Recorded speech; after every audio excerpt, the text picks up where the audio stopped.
ప్రభువునందు ప్రియ దేవుని బిడ్డలారా, ఎపిసోడ్ సహకారుల కొరకు ప్రార్థిద్దాం. మీ ప్రార్థనల్లో జ్ఞాపకం చేసుకోండి.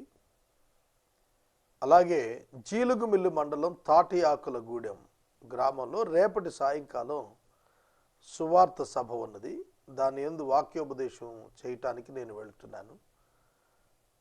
ఆ సభ కొరకు ప్రార్థించమని మనవి చేస్తున్నాను. భారత మిషన్ పొలములు పరిచర్యలో జమ్మూ కాశ్మీర్ రాష్ట్రం భారతదేశం శిఖరాగ్ర భాగం, పెద్ద రాష్ట్రం. దాని తరువాత ఉత్తరప్రదేశ్ మరలా పెద్ద రాష్ట్రం. ఈ రెండు పెద్ద రాష్ట్రాల్లో బిగ్ డయాసిస్ పక్షంగా 2 మిషనరీలు ఉన్నారు. జమ్మూ కాశ్మీర్లో డేవిడ్ కెనడీ రాజన్, ఉత్తరప్రదేశ్లో అశోక్ జాన్. ఉత్తరప్రదేశ్లో సువార్థీకరణకు ఆటంకములు అత్యధికంగా ఉన్నాయి. సువార్థికులు అతి అల్పంగా ఉన్నారు. 1000 మందికి ఒక క్రైస్తవుడు అంటే ఒక 10 లక్షల మందికి ఒక సువార్థికుడు ఉంటే ఎక్కువ. కనుక సువార్థికుల అవసరత ఎక్కువ ఉన్నది. దక్షిణ భారతదేశంలో కేరళ, తమిళనాడు, ఆంధ్రప్రదేశ్ రాష్ట్రాల్లో బైబిల్ కళాశాలలు ఇబ్బడి ముబ్బడిగా ఉన్నాయి. కొన్ని వందల సంఖ్యల్లో, వందల కంటే ఇంకెక్కువేనేమో, దగ్గర దగ్గర 1000 కళాశాలలు ఉంటాయేమో చిన్న చితకా కలుపుకొని. ఒక్క ఏలూరులోనే 14 ఉన్నాయి. వీరందరూ దీక్ష కట్టుకొని కొన్ని సంవత్సరాలు పాటు రైజ్ చేసే మిషనరీస్ ఉన్నా కూడా నార్త్ ఇండియాలో ఉన్న గ్రామాలకు చేరటానికి సరిపోం. ఆలోచించండి. నేటివ్ మిషనరీస్ చాలా అవసరం. కనుక ఆ నేటివ్ మిషనరీస్ని బిల్డ్ చేసే కర్మాగారాలుగా డిసైపుల్ మేకింగ్ సెంటర్స్ రావాలి భవిష్యత్తులో. కనుక వీటన్నింటి కొరకు మనం ప్రార్థన చేయాలి. ఉత్తర భారతదేశంలో సువార్త శాతం 0.30 కూడా లేదు. కనుక 1000 మందికి 3-2 లేని పరిస్థితి ఉన్నది. కనుక మీరు ప్రార్థించాలి. సువార్త ప్రకటన చేయబడాలి. ప్రజలకు సువార్త అందించబడాలి. That is the task of the church. 21st సెంచరీలో ఇన్ని ఆధునిక మాధ్యమాలు అమలులోకి వచ్చిన ఈ దినాల్లో సువార్త ప్రకటన సుసాధ్యమైన పరిస్థితుల మధ్య అసాధ్యంగా కనిపిస్తుంది. కనుక వీటి కొరకు ప్రత్యేకంగా ప్రార్థించండి. ఎపిసోడ్ సహకారులు ఏసే పరిష్కారం టీవీ ప్రోగ్రాంకి కావాలి. దయతో ప్రార్థించండి. ప్రభువు చిత్తము బయలుపరచబడను గాక. దయచేసి ప్రార్థించుకుందాం. తలలు వంచండి, ప్రార్థనలో ఏకీభవించండి. ఆమోసు గ్రంథము వాక్య ధ్యానాలు దీవెనకరంగా ఉండేట్లుగా అడుగుదాం. మమ్మల్ని మిక్కిలిగా ప్రేమిస్తున్న మా ప్రీతండ్రి, మీకు వందనాలు. ఆమోసు చూస్తున్న దర్శనమున కలిగినటువంటి భవిష్యత్తు విషయాలు ధ్యానిస్తున్నాం. మీ కృప మాకివ్వండి ప్రభువా. ఈ కార్యక్రమం కొనసాగాలని నేను ఆకాంక్షించి ప్రార్థిస్తున్నాను. నీ చిత్తము బయలుపరిచి నడిపించు. ఘనత, మహిమ, ప్రభావాలు మీరే పొందండి. మా రక్షకుడైన యేసు నామమున ప్రార్థిస్తున్నాం తండ్రి, ఆమేన్. ప్రభువునందు ప్రియ దేవుని బిడ్డలారా, దయచేసి మీ పరిశుద్ధ బైబిల్ గ్రంథాన్ని తెరవండి. ఆమోసు గ్రంథము 1వ అధ్యాయము 6వ వచనము నుండి వాక్యాన్ని గమనించాలి. 2వ అధ్యాయం ముగింపునకు మరొక 7 దేశాల మీద దేవుని యొక్క తీర్పుల ప్రకటన ఆమోసు వర్ణిస్తున్నాడు. మొదటి 2 అధ్యాయాల్లో 8 దేశాలు ఏ విధమైన పరిస్థితులను ఎదుర్కొనబోతున్నాయి తీర్పు కారణంగా. నిన్నటి దినం దమస్కును గుర్తు చూచాం. బెన్హదదు దమస్కునకు రాజుగా ఉన్నప్పుడు వ్యాధిగ్రస్తుడు అవగా హజాయేలు ద్వారా ఎలీషా దగ్గరికి వర్తమానం పంపి బాగవుతాడో లేదో కనుక్కోమన్నప్పుడు ఎలీషా హజాయేలును చూసి ఏడ్చాడు. ఈ దృశ్యం అంతా నిన్నటి దినం నేను మీకు చెప్పాను. ఇక గాజా అంటే ఫిలిస్తీయా దేశమును గూర్చినటువంటి హెచ్చరికలతో నేటి వాక్య ధ్యానిద్దాం. ఈ 8 రాజ్యాల్లో 7 రాజ్యాలను గుర్చినది ఈ దినం నేను చదువుతాను, ఓపికగా వినండి. యెహోవా సెలవిచ్చినది ఏమనగా, గాజా 3 సార్లు 4 సార్లు చేసిన దోషాన్ని బట్టి నేను తప్పకుండా దాన్ని శిక్షిస్తాను. మీరు నోట్ చేసుకోవాల్సిన మాట ఏమిటంటే, నేను తప్పకుండా దానిని శిక్షిస్తాను. ఏమైనా అర్థం అవుతోందా ఈ మాటను ధ్యానిస్తున్నప్పుడు? దేవుడు తప్పక దోషమును శిక్షించును. అది ఎవరైనప్పటికీ, అది స్వజనుడైనా అన్యజనుడైనా ఎవరైనా కూడా, యూదా అయినా, ఇశ్రాయేల్ అయినా, దమస్క్ అయినా, గాజా అయినా, మోయాబ్ అయినా, అమోనీయులైనా, ఎదోమీయుడైనా ఎవరైనా కూడా దోషమునకు దేవుని నుండి శిక్ష ఉన్నది. ఇది వాస్తవం. ఏలయనగా ఏదోము వారికి అప్పగింపవాలనని తాము చెరపట్టబడిన వారిని అందరినీ వారు కొనిపోయారు. వారి మిస్టేక్ ఏమిటో ఇక్కడ రాస్తున్నాడు. వారు చేసిన తప్పిదము, చెరలోనికి ప్రజలను తీసుకున్నారు.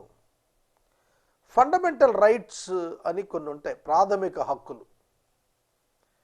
ప్రాథమిక హక్కులు భంగం కలగటం దేవునికి ఇష్టం లేదు. God never spare that. మనుషులు కూడాను ఎవరు దాన్ని ఇష్టపడరు, ఆ హక్కులు భంగం కావటానికి. అందుకే మనకు ప్రాథమిక హక్కులు భంగం కాకుండా ఉండటానికే వ్యవస్థ, చట్టాలు, కోర్టులు అన్నీ ఉన్నాయి. అంతర్జాతీయ కోర్టు ద హేగ్లో ఉన్నది. ఎవరైనా సరే భూమి మీద తనకు ఎక్కడైనా అన్యాయం జరిగితే, స్థానిక కోర్ట్స్లో తనకు మేలు జరగకపోతే, he can challenge the same issue into the international courts. Human rights ఎక్కడికక్కడే ఉన్నాయి, మానవ హక్కుల కోర్ట్స్ ఎక్కడికక్కడే ఉన్నాయి. కనుక మానవునికి ఉన్న హక్కుల విషయంలో దేవుడు ఎక్కడ రాజీ పడలేదు. God questions other people who hurts the rights of others. ఇతరుల యొక్క హక్కులు కాలరాయటాన్ని దేవుడు ఎన్నడూ ఎక్కడ ఏ జాతి విషయంలో ఒప్పుకోలేదు, అంగీకరించలేదు. ఇవాళ ఏ జాతి హక్కులు, ఏ మనిషి యొక్క హక్కులు ఎవరు హరించడానికి వీల్లేదు. కనుక హక్కుల సాధన వారి యొక్క బాధ్యత. అటువలనే హక్కులను ఉన్నాయి కదా అని బాధ్యత లేకుండా తిరిగేవాడిని కూడా దేవుడు ఊరుకోలేదు. హక్కు ఇచ్చిన దేవుడే బాధ్యతలను కూడా ఇచ్చాడు. You are responsible. మనం భూమి మీద బాధ్యత గల మనుషులం. పౌరుడు అనగానే హక్కులు గలవాడే కాదు, బాధ్యతలు కూడా ఉన్నాయి. వాటి ప్రకారం నడవాలి. అవి నడిచినప్పుడే, ఒకవేళ ఉదాహరణ మీరు మన దేశం నుండి ఇంకో దేశానికి వెళ్తుంటే, అక్కడ ఉన్నటువంటి వ్యవస్థకి అనుకూలంగా మీరు ఉంటామని సమర్పణ చేయకపోతే, చెప్పకపోతే, they can't allow you in to that country. అర్థమవుతుందా? కానీ నేను భారతీయుడిని, నేను ఎడమ పక్కన నడుస్తానని, అమెరికా దేశంలో కూడా ఎడమ పక్కన నడిస్తే చస్తాం. కుడివైపు నడవాలి. అమెరికా దేశంలో ఎడమవైపు వాహనాలు వెళ్తే, కుడివైపు మనుషులు నడుస్తారు. మనం ఎడమవైపు నడుస్తాం, కుడివైపు వాహనాలు పోతాయి. అర్థమవుతుందా? కనుక హక్కుల విషయంలో దేవుడు మనుషులు లోబరుచుకొనుట, ఆధిపత్యము చేయుట, అణగదొక్కుట, బందీలుగా చేసుకోవటం, ఇవి దేవుడు ఒప్పుకోలేదు. అందుకే ఫిలిస్తీయుల మీద దేవుడు తన అగ్నిని వేస్తానని గాజా యొక్క ప్రాకారాల మీద అగ్ని వేసి, నేను దాన్ని దహించేసి నగరులను దహించేస్తాను. నగరులను దహించడం అంటే మనుషులే. అష్టోద నివాసులను నేను నిర్మూలన చేస్తాను. అష్కోలోనులో రాజదండం వహించిన వాడు ఉండకుండా నిర్మూలన చేస్తాను. దమస్కులో, హజాయేలులో రాజదండం గురించి, బెదావేనులో, బేతేదేనులో రాజదండం గురించి మాట్లాడాడు. ఇక్కడికి వచ్చేటప్పటికి అష్కోలోనులో రాజదండం గురించి మాట్లాడుతూ నిర్మూలన చేస్తా అన్నాడు. శేషించిన ఫిలిస్తీయులు క్షయమైపోయేటట్లు ఎక్రోను మొత్తబడుతుందని చెప్పి యెహోవా సెలవిస్తున్నాడు. మనకి దాగోను దేవత గుడి విషయంలో ఎక్రోను అనేటువంటి పదం కనిపిస్తుంది. ఫిలిస్తీ సర్దారులకున్నటువంటి 5 ముఖ్య పట్టణాల్లో ఇదొకటి. వీటిని నాశనం చేస్తానండి. వీరికి 5గురు సర్దారులు ఉన్నారు. వాళ్ళు ఇండివిజువల్గా లీడర్స్గా ఉండి ఫిలిస్తీన్లు నడిపించారు. వాళ్ళు సమూయేలు గ్రంథంలో ఏలి ప్రధాన యాజకుడిగా ఉండగా మందసం పట్టబడింది ఫిలిస్తీన్ల చేత. అప్పుడు దాగోను దేవత గుడికి తీసుకెళ్ళారు మందసాన్ని. ఆ ప్రాంతాలన్నింటా కూడాను చాలా స్ట్రాంగ్ హోల్డ్ ఫిలిస్తీన్లకు ఉంది. వాళ్ళు నిత్యం యుద్ధ పిపాసులు. వాళ్ళు యుద్ధం అంటే దే లైక్ వార్. ఇతరులను కొల్లగొట్టుకుపోవటం అంటే వాళ్ళకి చాలా ఇష్టం. ఇశ్రాయేలు మీద చాలాసార్లు తిరుగుబాటు చేశారండి. దావీదు సమయంలో గొలియాతు తిరుగుబాటు వ్యవహారం రాయబడింది. కనుక ఎదోమీయుల మీద ఖడ్గమెత్తి బందీలుగా చేసినందుకు వాళ్ళు నాశనం కాబోతున్నారనే ప్రకటన ఆమోస్ ఇచ్చాడు. తర్వాత 9వ వచనంలో తూరు దేశమును గూర్చినటువంటిది. యెహెజ్కేలు గ్రంథంలో కూడా తూరు యొక్క పతనాన్ని గురించి మాట్లాడాడు యెహెజ్కేలు. ఆమోస్ చెబుతున్నాడు, తూరు 3 సార్లు 4 సార్లు చేసిన దోషాన్ని బట్టి నేను తప్పకుండా తూరును శిక్షిస్తాను. ఎలయనగా దాని జనులు సహోదర నిబంధనను జ్ఞాపకము తెచ్చుకొనక పట్టబడిన వారందరినీ ఏదోమీయులకు అప్పగించేశారు. ఏదోమీయులకు తమ యొక్క సోదరులను స్వయంగా తూరు వారు అప్పగించారు. తూరు శాటన్కి సింబల్గా యెహెజ్కేలు చెప్పాడు. తూరు అధిపతి అని అపవాదిని పోల్చాడు. అంటే వాళ్ళు సహోదరులు అప్పచెప్పేవాళ్ళు అన్నమాట. సహోదరులు అప్పచెప్పే వాళ్ళందరూ తూరు స్వభావం కలిగిన వారు అన్నమాట. కనుక బ్రదర్స్ అనే భావన కూడా లేకుండా వాళ్ళని తీసుకెళ్ళి ఏదోమీయులకు అప్పచెప్పేశారు. అందుకే తూరు మీద కూడా నేను అగ్ని వేసేస్తాను, అది నగరులను దహించేస్తున్నాను. చూడండి, హ్యూమన్ రైట్స్ మీద ఈ జడ్జిమెంట్స్ అన్ని ఫ్రేమ్ అయినట్టుగా నేను గమనిస్తున్నాను. కనుక మనుషులను వేధించుట, మనుషులను బాధించుట, మనుషులను బంధించుట, మనుషులను స్వాధీనం చేసుకుంట, మనుషులను దురాక్రమణ చేయుట, ఇది ప్రారంభం నుండి ముగింపు వరకు కూడా మానవ చరిత్రలో ఇది జరుగుతుందండి. ప్రభువు రాకడలో మనుషుల మీద మనుషులు, రాజ్యం మీద రాజ్యాలు, జాతి మీద జాతులు లేస్తాయి. అదే జరుగుతోంది కదా ఇప్పుడు. ఇవాళ చూడండి, వాళ్ళ పేపర్ తీసి చూస్తే అవే వార్తలు మన రాష్ట్రంలో కూడా. ఒక జాతికి అన్యాయం ఆ జాతి అంటే ఇంకో జాతుడు మాకు అన్యాయం జరుగుద్ది అంటాడు. ఎక్కడికక్కడే అంతర్గత పోరాటాలు విభిన్న జాతుల మధ్యన విశ్వవ్యాప్తంగా జరుగుతున్నాయి. ఇక్కడే కాదు, బ్లాక్స్కి, వైట్స్కి, ప్రొటెస్టెంట్స్కి, క్యాథలిక్స్కి, ఇస్లాంకి, ముస్లిమ్స్కి, క్రిస్టియన్స్కి, ముస్లిమ్స్కి, జ్యూస్కి, ప్రపంచం అంతా చూడండి. ఇప్పుడు మన దేశంలో విస్తృతంగా హిందూస్కి, మైనారిటీస్కి, ఎక్కడ చూసినా ఒకళ్ళు ఇంకొకళ్ళని ఆధిపత్యం అనగదొక్కటం. వీటన్నింటికి తీర్పు ఉన్నది. God will punish surely. ఇది మనం గుర్తెరగాలి. తూరు దేశాన్ని అణగదొక్కటానికి దేవుడు ప్రాకారాల మీద అగ్ని వేసి కాల్చేస్తాన్నాడు. యెహోవా సెలవిస్తున్నది ఏదోమును గూర్చి. ఏదోము అంటే యాకోబు సోదరుడైన ఏశావు సంతతి. వీళ్ళు చాలా దుర్మార్గులండి. యాకోబు సంతతి ఏదోము మార్గాన్ని వెళ్ళటానికి దాటుతామని మోషే కాలంలో అడిగితే అడుగు పెడతాకి వీల్లేదన్నారండి. ఇశ్రాయేలీయులు కోపం వచ్చి నరుగుదామన్నారు. మోషే అన్నాడు, వాళ్ళు మీ సోదరులు, దాయాదులు, అన్నదమ్ముల బిడ్డలు, మీరు తగాదా పడకూడదు. అబ్రహాం మనకు చక్కటి మాదిరి చూపించాడు, అట్లాగే చేయాలి మనం అని దూరంగా వెళ్ళిపోయాడు. ఎదోమీయులు కాలు దువ్వే స్వభావం కలిగిన వాడు. 3 సార్లు 4 సార్లు చేసిన దోషాలు, ఒకసారి కాదు, 2 సార్లు కాదు, 3 సార్లు 4 సార్లు, అంటే రిపీటెడ్లీ అని అర్థం. వరుసగా చేస్తూనే ఉంటారు. వీరి స్వభావం ఇది. ఏలయనగా వాడు కనికరము చాలించుకొని ఖడ్గం పట్టుకొని ఎడతెగక కోపంతో తన సహోదరులకు వారి మీద మానక చీలుస్తూ వచ్చాడు. తేమాను మీద నేను అగ్ని వేస్తాను, బొస్రా యొక్క నగరులను దహించేస్తాను. ఎదోములో బొస్రా చాలా పేరుగాంచింది. బొస్రా గొర్రెలు చాలా ప్రసిద్ధిగాంచిన గొర్రె బొచ్చుకు మంచి వ్యాపార కూడలు అది బొస్రా. కనుక తేమాను మీద అగ్ని వేస్తానన్నాడు. సహోదరులను చీల్చేస్తున్నాడట. ఎంత దౌర్భాగ్యం అండి! ఏమిటి మనస్తత్వం? ఏశావు యాకోబును చంపడానికి ప్రయత్నం చేశాడు కదా. కనుక వాళ్ళు కిల్లింగ్ ద బ్రదర్స్, వాళ్ళకి చాలా ఇంట్రెస్ట్ అది. ఆ స్వభావం అది కంటిన్యూ అవుతూ వస్తుంది. వారికి శిక్ష తప్పదన్నాడు. తర్వాత 13వ వచనం నుండి అమ్మోనీయుల గురించి మాట్లాడుతున్నాడు. అమ్మోనీయులు అంటే ఎవరు? అమ్మోనీయులు, మోయాబీయులు లోతు యొక్క కుమార్తెలకు పుట్టినవారు. లోతు ద్వారా లోతు పెద్ద కుమార్తె, లోతు చిన్న కుమార్తె. వారు అతనితో వెళ్ళినప్పుడు మోయాబీయులు, అమ్మోనీయులు పుట్టారు వాళ్ళకి. అమ్మోను, మోయాబు మూల పురుషులు ఇద్దరు కూడా అక్కడి నుండే వచ్చారు. వాళ్ళకి మోరల్ ఎథికల్ వాల్యూస్ ఉండవు. వాళ్ళు ఏం చేశారు? 3 సార్లు 4 సార్లు దోషం చేశారట. ఏమిటట?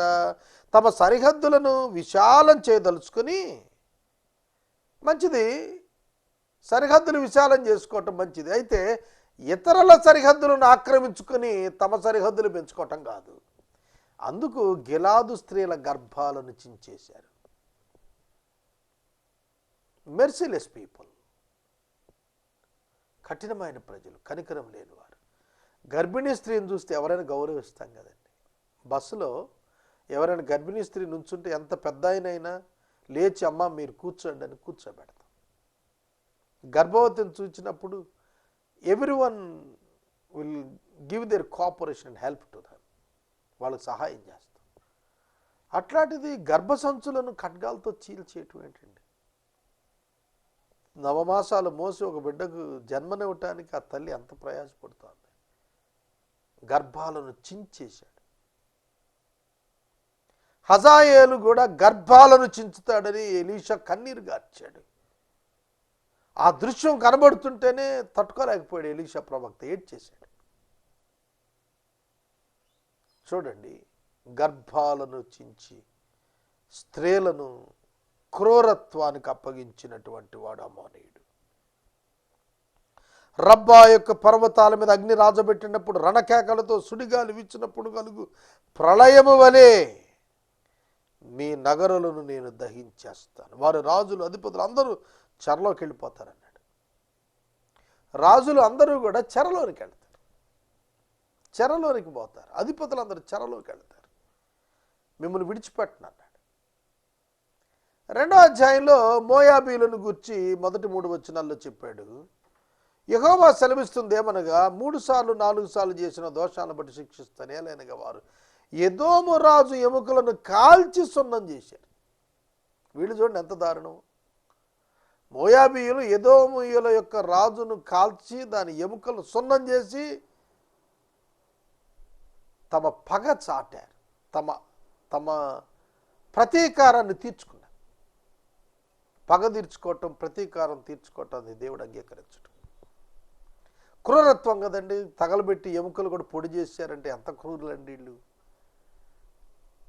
ఇట్లాంటి క్రౌర్యాన్ని దేవుడు సహించడు. కిరీయోతు నగర్లన్నీ దహించేస్తాను. గొల్లుమని రణకేకలు బాకానాదం వినబడుతుండగా మోయాబు చచ్చి ఊరుకుంటుందని. మోయాబీయులకు న్యాయాధిపతి ఉండకుండా వారు నిర్మూలన చేస్తా, అధిపతులందరినీ నేను సంహరిస్తానని యెహోవా సెలవిస్తున్నాడు. దేవుడు సంహరిస్తానని వాగ్దానం చేస్తే ఇక ఎవడు కాపాడుతాడు? ఎవరు కాపాడలేరు. ఇక 4-5 వచనాల్లో 2వ అధ్యాయంలో యూదాను గూర్చినటువంటిది. యూదా అంటే దక్షిణ రాజ్యం. సొలొమోను అనంతరము రాజ్యం 2గా విడిపోయింది. ఉత్తర రాజ్యం, దక్షిణ రాజ్యం. ఉత్తర రాజ్యం యెరోబాము కింద 10 గోత్రాలు. దాన్ని మేజర్ పోర్షన్స్లో ఎఫ్రాయిం అని కూడా పిలిచారు. దక్షిణ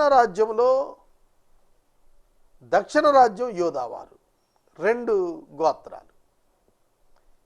ఉత్తర రాజ్యం షోమ్రోను ముఖ్య పట్టణం, దక్షిణ రాజ్యం యెరూషలేము ముఖ్య పట్టణం. రెహబాము దక్షిణ రాజ్యానికి, చిన్న రాజ్యానికి రాజుగా ఉన్నాడు, సొలొమోను కుమారుడు. యెరోబాము పనివాడు 10 గోత్రాలకి రాజుగా వచ్చాడు. మొత్తం 39 మంది రాజులు పరిపాలన చేశారు ఈ 2 రాజ్యాలను కూడా. వారి కాలంలో జరిగినటువంటి పాపం సాధారణమైనది కాదండి. దాన్ని దేవుడు ప్రవక్తలందరి ద్వారా ఖండిస్తూ వచ్చాడు. యోధాను గురించి అంటున్నటువంటి మాట ఏమిటంటే, పితరులను అనుసరించిన అబద్ధములను చేపట్టి మోసపోయి ధర్మశాస్త్రాన్ని విసర్జించి ఆయన విధులను గైకొనకపోయిరు గనుక మీ మీద అగ్ని వేస్తాను. ఇక్కడ చూడండి, యోధా వారి దగ్గరికి వచ్చేటప్పటికి పాపమును గుర్చిన వివరణ మారింది. అక్కడ క్రియలను అడిగాడు, ఇక్కడ ధర్మశాస్త్రమును విసర్జించిన కారణము చేత వీరి మీద అగ్ని పడుతుంది అన్నాడు. అన్య దేశాలుగా చెప్పబడిన 6 అన్య రాజ్యాలకు కూడా ఏ విధమైనటువంటి ధర్మశాస్త్రం లేదు. కానీ యూదా వారికి, ఇశ్రాయేలు వారికి మాత్రం ధర్మశాస్త్రం ఉంది. ఇశ్రాయేలు ప్రజలు ధర్మశాస్త్రాన్ని పాటించాలి. కానీ వాళ్ళు యూదా వారు ధర్మశాస్త్రాన్ని విసర్జించారు. ఎంత ప్రమాదం అండి! ధర్మశాస్త్రం వారి జీవితాలకు ప్రయోజనకరంగా దేవుడు స్వయంగా అనుగ్రహిస్తే దాన్ని విసర్జించారట. రూట్ మ్యాప్ పోగొట్టుకున్న వాళ్ళు ఎట్లా తిరుగుతారు? గమ్యం వైపు వెళ్తారా? అట్లా తయారైంది వాళ్ళ పరిస్థితి. అందుకే యోధా వారి మీద నేను అగ్ని వేసి యెరూషలేమును దహించేస్తాను. క్రీస్తు పూర్వం 586లో నెబుకద్నెజరు బబులోను సామ్రాజ్యాధినేత యెరూషలేం మీదకి వచ్చి దాన్ని తగలబెట్టాడు. వాళ్లను బబులోనుకు చెరకు లాక్కెళ్ళాడు. క్రీస్తు పూర్వము 765 ఆమోసు ప్రవచనం చెబితే 586 అంటే 190 సంవత్సరాల తర్వాత ఏం జరుగుతుందో నిశ్చితంగా ప్రవక్త ముందుగానే చూచేశాడు. మరొక 40 ఏళ్ళకి ఇశ్రాయేలుకు ఏం సంభవిస్తుందో కూడా 2వ అధ్యాయం 6వ వచనంలో అన్నాడు. ఇశ్రాయేలు 3 సార్లు 4 సార్లు చేసిన దోషాన్ని బట్టి నేను తప్పకుండా దాన్ని శిక్షిస్తాను. ఏలయనగా ద్రవ్యమునకైనను దాని జనులు నీతిమంతులు నమ్మివేస్తారు. డబ్బు వస్తుందంటే చాలు నీతిమంతులు నమ్మేస్తారు. ఇది ఇశ్రాయేలు చరిత్రలో యేసుక్రీస్తు ప్రభు దగ్గర రుజువైపోయింది. 30 వెండి నాణ్యాలకి యేసుప్రభు నమ్మేశారు. అర్థమవుతుందా? డబ్బు వస్తుందంటే నీతిమంతులు నమ్మేస్తారు. దరిద్రుల నోట్లో మన్ను కొట్టేస్తారు, బాగా ఆశపడతారు. దీనుల త్రోవలకు అడ్డం వచ్చేస్తారు. దరిద్రమైన విషయం ఏంటంటే తండ్రి కొడుకు ఒకదాంతోనే పోతున్నారు. తాకట్టు ఉంచబడిన బట్టలు అప్పగించరు. బలిపీఠాలన్నింటి యొద్ద పండుకుంటారు. జరిమానా సొమ్ముతో ద్రాక్షారసం దేవుని మందిలో పానం చేస్తారు. దేవదారు వృక్షంత ఎత్తైన వారు, సింధూర వృక్షంత బలం గల వారు అమోరీలను వారి ముందు నిలవకుండా నేను నాశనం చేశాను. పైన వారి ఫలాను, క్రింది వారి మూలాలు నేను నాశనం చేశాను. ఐగుప్తు నుండి మిమ్మల్ని రప్పించాను. అమోరీల దేశం మీకు స్వాధీనపరచాలి. 40 సంవత్సరాల అరణ్యంలో మిమ్మల్ని నడిపించాను. అయినా కూడా ప్రవక్తల్లో కొందరు, మీ కుమారులో కొందరు ప్రవక్తలుగా, యవ్వనులో కొందరు నాజులుగా నియమించాను. ఇశ్రాయేలు వారా, ఈ మాటలు నిజమా కాదా మీరే చెప్పండి అన్నాడు. నిజమే కదా. ఐగుప్తు నుంచి విమోచించి 40 సంవత్సరాల అరణ్యంలో పోషించి, ప్రవక్తలనిచ్చి, వారికి నాయకులనిచ్చి, వారికి భోజనాన్నిచ్చి, వారి మీదకి వచ్చినటువంటి శత్రువులైనటువంటి అమోరీయులను, చాలా బలాఢ్యులు అమోరీయులు. ఎటువంటి బలాఢ్యులట! ఎంత దేవదారు వృక్షం అంత ఎత్తు, సింధూర వృక్షం అంత బలం. అట్లాంటి వాళ్ళకి నీడలేని పరిస్థితి మీ ఎదుట నేను కల్పించి మిమ్మల్ని రక్షించి మీకోసం నేను సమస్తం చేస్తే మీరేం చేశారంటే నాజీర్లకు మందు కొట్టించారు. వ్రతం చేసుకున్న వారి వ్రతాన్ని భంగం చేయించేవాళ్ళు ప్రవక్తలకేమో ప్రవచించొద్దని ఆజ్ఞలు ఇవ్వటం మొదలుపెట్టారు. What kind of people they are? ఎటువంటి ప్రజలండి ఈ ప్రజలు? ఇశ్రాయేలు ప్రజలు దుర్మార్గులు కదా. ఇదిగో పంట చేని మోపులు నిండుబడి నేలను అణగదొక్కనట్టు నేను మిమ్మల్ని అణగదొక్కేస్తా. అప్పుడు అతివేగి అయిన వాడు తప్పించుకోలేకపోతాడు. అతి బలాఢ్యుడు ప్రాణం రక్షించుకోలేక కోల్పోతాడు. విలుకాడు నిలవలేకపోతాడు. వడిగా పరిగెత్తేవాడు తప్పించుకోలేకపోతాడు. గుర్రాన్ని ఎక్కినవాడు ప్రాణం రక్షించుకోలేడు.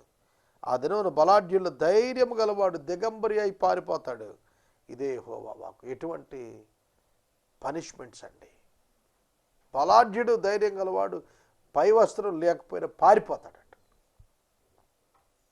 చూడండి ఎంత దారుణమైన పరిస్థితి ఇశ్రాయేల్లో ఉంది. నేను చదివిన ఈ 8 దేశాల్లో మనం గ్రహించినట్లయితే ఇశ్రాయేలు వారి పాపం అత్యధికంగా ప్రస్తావనకు వచ్చింది. 2 సార్లు 3 సార్లు 4 సార్లు దోషాలు అంటూ వచ్చాడు, కానీ మిగతా వాళ్ళని ఇక్కడికి వచ్చేటప్పటికి పర్సనల్గా మాట్లాడుతున్నాడు. నేను మీకు ఎన్ని చేశాను, మీరేం చేశారు? దేవుడు ప్రశ్నిస్తున్నాడు. నేను ఎప్పుడు భయపడేది దీనికే. అయోగ్యుణ్ణి అయిన నన్ను ఇంత గొప్ప పరిచర్యలో వాడుకున్నాడు. నేనేం చేశాను దేవుని కోసం? నా కొరకు సమస్తం చేసిన దేవునికి నేనేం చేశాను?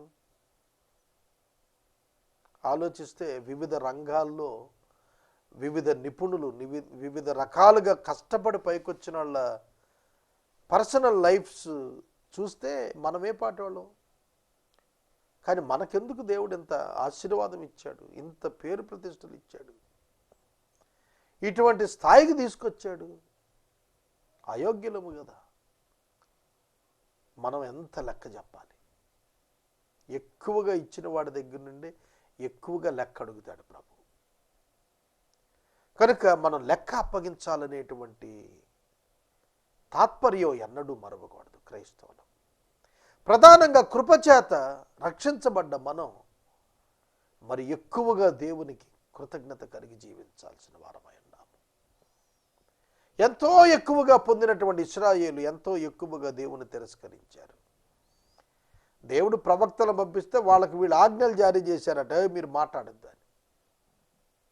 అది కంటిన్యూ అయింది. యేసుప్రభువుని చంపటం తర్వాత కూడాను శిష్యులు సువార్త ప్రకటించడానికి వెళ్తే మీరు యేసునామాన బోధ చేయొద్దని ఆజ్ఞాపించారు. మత నాయకులు వచ్చి ఖండించారు, ఆపారు. అపోస్తలుడైన పౌలును కూడా అనేక బాధలు పెట్టారు మత నాయకులు. సోదరుడా సోదరి, ఇశ్రాయేలు యూదా వారికి కూడా పాపమును బట్టి భయంకరమైన శిక్ష దేవుడు డిక్లేర్ చేశాడు.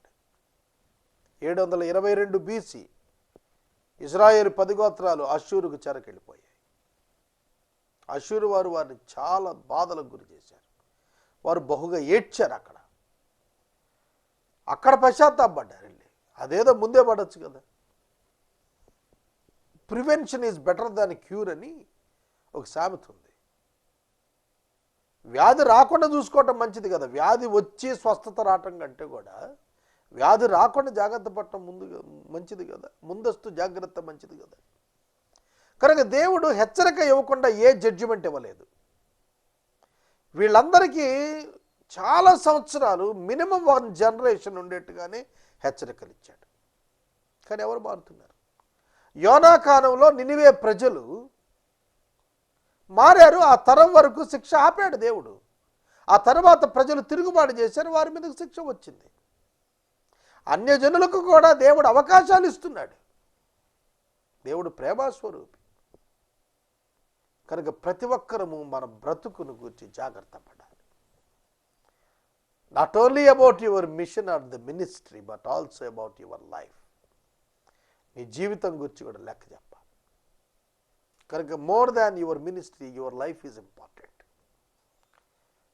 కనుక జీవితంలో దేవునికి లెక్క చెప్పడానికి సిద్ధపడాలి. రేపటి దినం 3వ అధ్యాయమును గూర్చిన విషయాలు నేను మాట్లాడతాను. వీటిలో ఐగుప్తు దేశము నుండి విమోచించబడిన ఇశ్రాయేలును గూర్చినటువంటి హెచ్చరికలు ఉన్నాయి. ఇందులో ప్రధానంగా ఇశ్రాయేలీయులకు వస్తున్నటువంటి బాధాకరమైన పరిస్థితులను వివరిస్తూ వచ్చాడు. 9 అధ్యాయాలు కూడా పనిష్మెంట్ని గురించి మాట్లాడుతున్నాయి. కనుక 3 ముఖ్య ప్రసంగాలు చేశాడు, 5 దర్శనాలను గురించి వివరించాడు. అవన్నీ కూడా మనం ధ్యానం చేద్దాం. ఎపిసోడ్ సహకారులు కావాలి, ముందుకు రమ్మని మనవి. ప్రార్థించుకుందాం. మమ్మల్ని మిక్కిలిగా ప్రేమిస్తున్న మా ప్రియ తండ్రి, మీకు వందనాలు. వాక్యమైన బిడ్డలను దీవించు నాయన. ఇశ్రాయేలీయులు అధికంగా పొందారు, కానీ అధికంగా తిరస్కరించారు. మేము అలా ఉండకుండా సహాయం చేయండి. ఉత్తర భారతదేశం సువార్థీకరణకు అనేకులు ముందుకొచ్చి చేతులు కట్టి నడుము బిగించి సువార్థికులను పోషించడానికి సహాయం చేయండి. ఆనాడు ఓబద్య అనేక మందిని పోషించి దాచి సంరక్షించినట్లుగా అనుగ్రహించండి. ఘనత మహిమ ప్రభావాలు మీరు పొందం. యేసు నామమున అడుగుచున్నాం తండ్రి, ఆమేన్. తండ్రి అయిన దేవుని ప్రేమ, కుమారుని యేసయ్య కృప, పరిశుద్ధాత్మని యొక్క అన్యోన్య సహవాసం సదాకాలం మనందరికీ తోడైనను గాక.